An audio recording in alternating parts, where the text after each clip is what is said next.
India സഖ്യമെന്ന കൂട്ടുകെട്ട് തോന്നിപ്പിക്കും വിധമാണ് ഇടത് ദേശീയ നേതാക്കളുടെ കേരളത്തിലെ താരപ്രചാരണം.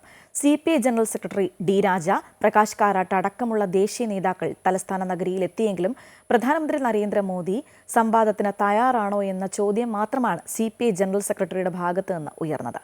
കോൺഗ്രസിനെതിരെ വിമർശന സ്വരം ഉയർത്താൻ ദേശീയ നേതാക്കൾ തയ്യാറായതുമില്ല. പ്രധാനമന്ത്രി നരേന്ദ്രമോദി കേരളത്തിലെത്തിയ ഘട്ടത്തിൽ തന്നെയായിരുന്നു ഇടത് നേതാക്കളുടെയും വരവ്. മോദിയുടെ വരവിന്റെ പ്രഭാവം കുറച്ചു കാണിക്കാനായി ഇടതുമുന്നണി രംഗത്തിറക്കിയതാകട്ടെ പ്രകാശ് കാരാട്ട് മുതൽ CPI ജനറൽ സെക്രട്ടറി ഡി രാജയെ വരെ.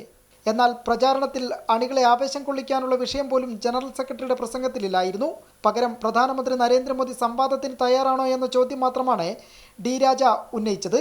പസിപ്പട്ടിണിക്ക് ആളാകിയിരിക്കുന്ന മക്കൾ ഹങ്കർ ഇൻഡെക്സ് എന്നെടുത്തുകൊണ്ടാൽ பசி பட்டினிக்கு ஆளாகி இருக்கிற மக்கள் அதிகமாக இருக்கிற நாடு நம்முடைய நாடு தான்.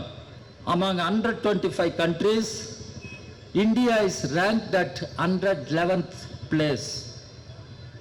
எங்கே வறுமை ஒழிந்தது?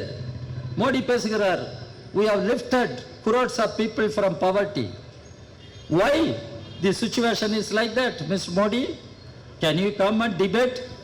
I am prepared to debate. If Modi is in Kerala, let him come. We will debate before the people. What is right, what is wrong? ഇതാണ് ഇന്നേക്ക് മോഡി പേശിക്കൊണ്ടിരിക്കുന്നത്. തമിഴ്നാട് രാഷ്ട്രീയവും രാജയുടെ പ്രസംഗത്തിൽ കടന്നു വന്നു. കേരളത്തിന് പുറമെ തമിഴ്നാട്ടിലും BJP നടത്തുന്ന നീക്കങ്ങൾ വിലപ്പോവില്ലെന്നായിരുന്നു വാക്കുകൾ. ഇതിനിടെ കോൺഗ്രസിനെതിരെ ഒരു വാക്കുപോലും ഉയർത്താതെ മൃദു സമീപനം സ്വീകരിക്കാനും CPI ജനറൽ സെക്രട്ടറി മറന്നില്ല. വരും ദിവസങ്ങളിൽ സംസ്ഥാനത്ത് മറ്റിടങ്ങളിലും പ്രചാരകരായി എത്തുന്ന ഇടതു നേതാക്കൾ കോൺഗ്രസിനെതിരെ മൗനം തുടരുമോ എന്ന് ഇനി കണ്ടറിയേണ്ടിയിരിക്കുന്നു.